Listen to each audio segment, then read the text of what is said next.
இயக்குனர் திலேஷ் போத்தன் இயக்கத்தில் ஃபஹத் ஃபாசில் நடித்து மலையாளத்தில் வெளியாகி பெரும் வெற்றி பெற்ற படம் தொண்டி முதலும் திரிக்சாக்ஷியம்.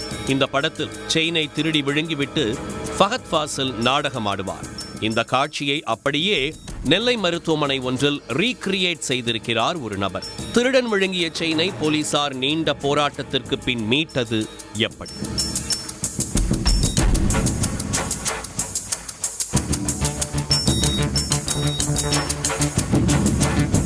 நெல்லை மாவட்டம் விக்கிரமசிங்கபுரத்தைச் சேர்ந்தவர் 70 வயது சுப்பம்மா. இவரது கணவர் இறந்த நிலையில் மகனுடன் வசித்து வருகிறார். சுப்பம்மாளுக்கு கடந்த சில நாட்களுக்கு முன்பாக உடல்நிலை பாதிப்பு ஏற்பட்டுள்ளது. அதற்கு சிகிச்சை எடுத்துக் கொள்வதற்காக நெல்லை கொக்கரக்குளம் குறிச்சி சாலையில் உள்ள தனியார் மருத்துவமனையில் அனுமதிக்கப்பட்டிருக்கிறார். அங்கு அவருக்கு சிகிச்சை அளிக்கப்பட்டு வந்த நிலையில் அவரது கழுத்தில் இருந்த 5 சவரன் எடை கொண்ட தங்க சங்கிலியை மருத்துவமனையில் பணியாற்றும் நெல்லையைச் சேர்ந்த ராமன் என்பவர் திருடியுள்ளார். இதை பார்த்து அதிர்ச்சி அடைந்த சுப்பம்மாள் கூச்சலிட ராமர் மருத்துவமனைக்குள் இருந்த கழிவறைக்குள் சென்று தப்பிக்க முயற்சி செய்தார். ஆனால் அவரால் தப்பிக்க முடியவில்லை.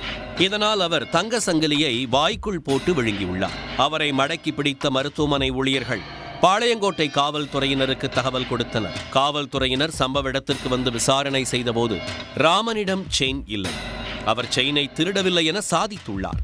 இதனால் கழிவறை உள்ளிட்ட வேறு எங்காவது மறைத்து வைத்துள்ளாரா என தேடினர்.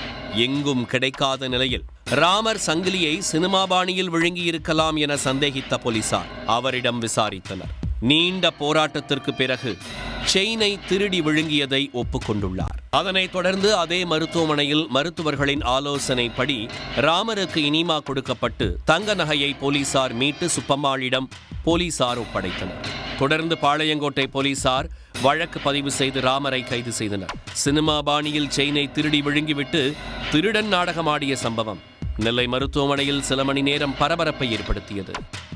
உடனுக்குடன் செய்திகளை தெரிந்து கொள்ள சன் நியூஸ் பெல் ஐகானை கிளிக் பண்ணுங்க.